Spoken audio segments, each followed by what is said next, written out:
Si vous avez une douleur dans cette zone ou derrière l'épaule, là, tout près de l'articulation, et puis que vous avez déjà traité ça comme une tendinite et vous voyez qu'il n'y a pas de résultat, souvent c'est que c'est pas le tendon lui-même, mais qu'on a une espèce d'irritation de l'émergence du nerf. Et il faut savoir que les nerfs, ils aiment pas la compression, ils aiment bien avoir de l'espace et ils aiment bien être étirés. Ah, moi je comprends, j'aime pas du tout la pression non plus, c'est super désagréable. Alors je vais vous montrer comment vous pouvez les étirer vous-même et comment vous pouvez trouver quels sont les endroits qui ont besoin d'être étirés. Pour localiser ces zones d'émergence du nerf, c'est assez facile. Vous passez votre doigt et vous allez sentir l'endroit qui est le plus sensible. Moi j'ai un peu faim, vous n'auriez pas des petits biscuits? Quand vous êtes sur l'endroit le plus sensible, vous allez bouger votre doigt très doucement dans différents angles pour sentir si à côté de ce nerf, vous pouvez sentir un petit battement artériel. C'est bientôt fini, moi j'ai besoin d'aller aux toilettes. Vous allez sentir le sang qui passe juste à côté du nerf. Et ça, c'est le signe que vous êtes au bon endroit. C'est sensible, vous appuyez à peine, c'est tout léger et vous sentez qu'il y a une petite pulsation juste à côté. Donc vous êtes au bon endroit. Maintenant, sur cet endroit-là, vous allez garder ce petit appui et vous allez vous pencher dans la direction opposée à votre doigt. C'est-à-dire que mon doigt, c'est un point fixe et moi, je vais me pencher dans l'autre sens pour que ça étire légèrement ce petit nerf et que ça lui fasse de la place. Je vais essayer dans différentes directions. Est-ce que j'arrive à ouvrir finalement cet espace, ce petit sphincter, non pas en le massant, en pressant dessus, parce que les nerfs détestent la pression, donc ils vont pas aimer les massages. Ils vont au contraire s'irriter encore plus. Ce qu'ils ont besoin, c'est d'un étirement super spécifique. Donc localiser la zone, ça peut être ici devant, ça peut être là derrière, c'est un peu plus difficile quand c'est derrière. Vous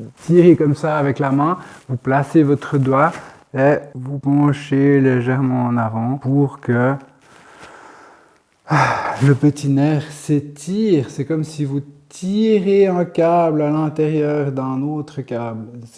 C'est comme si vous essayez de sortir la ficelle qui est dans un capuchon et vous essayez d'aller délicatement pour que ça passe dedans et que ça coulisse correctement. Alors je ne veux pas aller dans le détail de l'anatomie puisque finalement c'est assez simple. Ces endroits, si c'est des endroits que vous pouvez étirer, vous allez les sentir tout de suite parce que c'est immédiatement sensible et vous allez voir qu'avec ce tout petit étirement, ça va tout de suite soulager. Normalement, quand vous appuyez comme ça sur la peau, vous devez pouvoir étirer légèrement d'un côté, étirer de l'autre, étirer vers le haut, étirer vers le bas. Et toutes les directions doivent être possibles.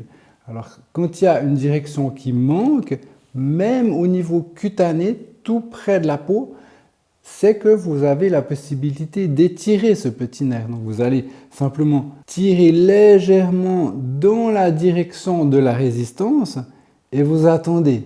Vous attendez, vous vous détendez, vous changez un tout petit peu les angles et vous verrez tout d'un coup, tchouk, ça donne du mou. Et finalement, on arrive à mobiliser ce petit endroit de la peau dans tous les sens de l'aiguille d'une montre. Et à partir de là, les traitements qui sont peut-être plus musculaires vont avoir des meilleurs résultats, vous allez voir. Donc ce qu'il faut savoir, c'est que cette zone de l'épaule, elle est traversée par ces structures nerveuses.